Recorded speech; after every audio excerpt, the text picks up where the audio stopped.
नमस्कार, मैं प्रतिमा पांडे। आप देख रहे हैं उत्तर प्रदेश में 2022 के विधानसभा चुनाव में मचे घमासान पर क्लाउड टाइम्स की विशेष कवरेज। इस वक्त मैं मौजूद हूं प्रधानमंत्री मोदी के संसदीय क्षेत्र वाराणसी के कैंट विधानसभा क्षेत्र में, जहां पर कांग्रेस के पूर्व सांसद और कैंट विधानसभा क्षेत्र से कांग्रेस के अधिकृत प्रत्याशी डॉक्टर राजेश मिश्रा से आइए सीधे बात करते हैं और जानते हैं कि 2022 के विधानसभा चुनाव को लेकर कांग्रेस की कैसी है तैयारी, और साथ ही जानते हैं कि कांग्रेस की क्या है रणनीति। कांग्रेस पार्टी प्रियंका गांधी जी के लीडरशिप में कांग्रेस पार्टी ने कोरोना काल में, जबकि सारे लोग घरों को सो गए थे, सरकार भी सो गई थी, करीब करीब किसी का पता नहीं था, उस समय प्रियंका गांधी जी ने पूरे उत्तर प्रदेश के हर जनपद में कांग्रेस के ऑर्गेनाइजेशन को काफ़ी एक्टिव किया था। लोग मरीजों के पास गए, लोगों ने दवाई वितरित की, ऑक्सीजन दिया।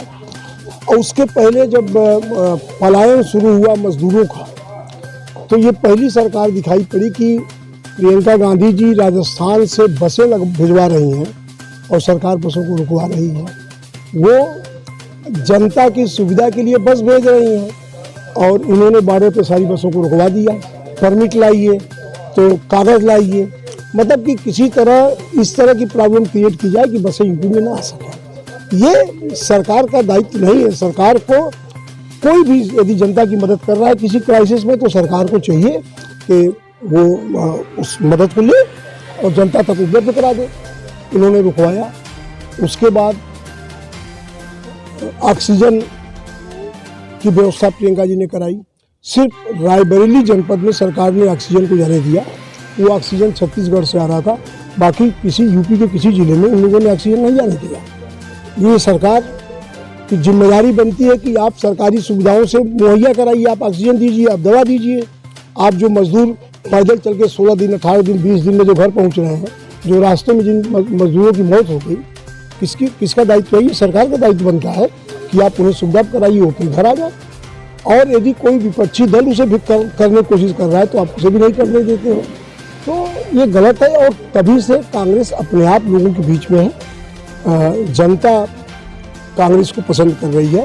और इतना तो मैं कह सकता हूं कि सरकार किसी की बन जाए लेकिन भाजपा हार जाएगी, ये मैं दावे के साथ कह सकता हूं। क्योंकि जिनके घर में कोरोना काल में एक मौत हुई है, उस परिवार से मैं किसी को याद दिलाने की आवश्यकता नहीं, कोई वोट देने नहीं जाएगा। जो 18 दिन 20 दिन बॉम्बे से बनारस आया होगा साइकिल से पैदल, उसके परिवार का वोट नहीं मिल सकता। वो चाहे जितना कोई प्रलोभन में नहीं मिलेगा, हम उसका जाए या न जाए, वो भाजपा को वोट नहीं देगा, तो भाजपा तो हार जाएगी। अब ये है कि अब मैं तो पूछता हूँ, रोजगार नहीं है, महंगाई अपरंपार हो गई है, लोगों का काम धाम बंद है, लोगों को काम मिल नहीं रहा है और सरकारी नौकरी मिल नहीं सकती, क्योंकि आपने तो सारे जो गवर्नमेंट के इंस्टीट्यूशन थे आपने बेच दिया, रेलवे बेच दिया, एयरपोर्ट बेच दिया, सारी जो ये है आपके पेट्रोलियम की कंपनियां हैं, सबको आपने बेच दिया। आपने गेल बेच दिया, सेल बेच दिया, कोल इंडिया बेच दिया। तो जब संस्थाएं खत्म हो जाएंगी तो नौकरी कहाँ से मिलेगी सरकारी? और आज लड़का पढ़ लिख रहा है, PhD कर रहा है, MBBS कर रहा है, इंजीनियरिंग कर रहा है, और वो लड़का जब कुछ नहीं करके, जब उसे कुछ नहीं मिल रहा है, तो मतलब लगता है कि सरकार उस लड़के के, उस नौजवान के हृदय से कोई पूछे, जो लड़का इस क्राइसिस में पढ़ लिख के और बेरोजगार घूम रहा है, उसे उस पर क्या गुजरती होगी? वो वोट सोचेगा देने के लिए? कल मैं 80 पर रात को घूम रहा था, एक इंजीनियरिंग किया हुआ लड़का चाय की दुकान चला रहा था। कल मेरी उससे मुलाकात हुई। वो लड़का, नाम मुझे नहीं याद आ रहा, कोई सम जैन था। अब उस लड़के से कोई उम्मीद करे कि वो भाजपा को वोट देगा? इंजीनियरिंग किया लड़का है।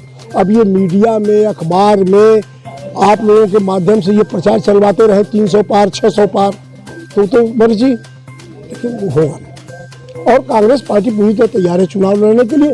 जहाँ तक हमारी बात है व्यक्तिगत, मैं तो 365 दिन समाज सेवा करता हूँ।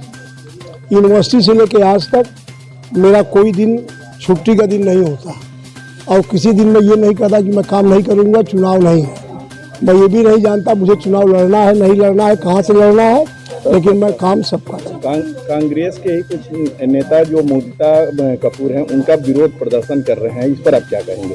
कुछ नहीं, ये सब देखिए ऐसा है ना कि विरोध प्रदर्शन वगैरह, कोई 10 लोग टिकट मांगते हैं, एक को मिलेगा, सबको तो मिलेगा नहीं। ऐसा नहीं ना किसी कॉन्स्टिट्यूंसी में 10 के 10 को मिल जाएगा, तो विरोध करते हैं, उससे क्या फर्क पड़ता है। उस विरोध को जो है हमारे जो मीडिया के दोस्त हैं, भाई हैं, उसको चलाते रहते हैं, कुछ अपना वो काम करते रहते हैं उसी बहाने, उससे कुछ होता नहीं। घर में ही विरोध होगा तो ये ऐसा कैसे चलेगा? कुछ नहीं विरोध है, जनता जिसके साथ है चुनाव वो जीतता है, दो लोगों के विरोध से कुछ नहीं होता। डॉक्टर साहब, जैसा कि अभी कोविड काल चल रहा है, तो ऐसे में आप जनसंपर्क कैसे करते हैं? ऐसा है ना, ये कोविड काल भी सरकार के मंशा से चल रहा है।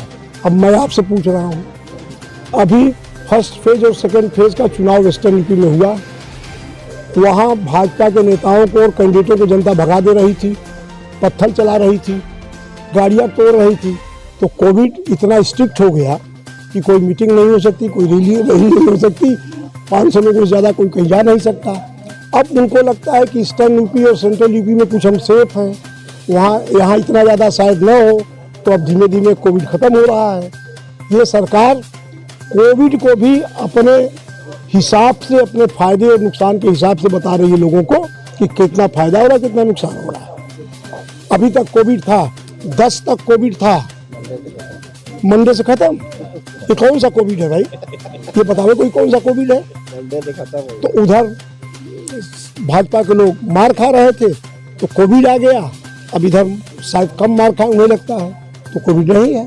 तो इससे नहीं चलता, जनता को इतना कोई बेवकूफ़ समझ ले, जनता बेवकूफ़ है। जो जनता, हिंदुस्तान की जनता, वो जनता है जो 47, 50, 52, 70 साल में कहाँ से कहाँ तक हिंदुस्तान चला गया। ये हिंदुस्तान के लोगों की मेहनत का परिणाम है कि हिंदुस्तान यहाँ तक गया है।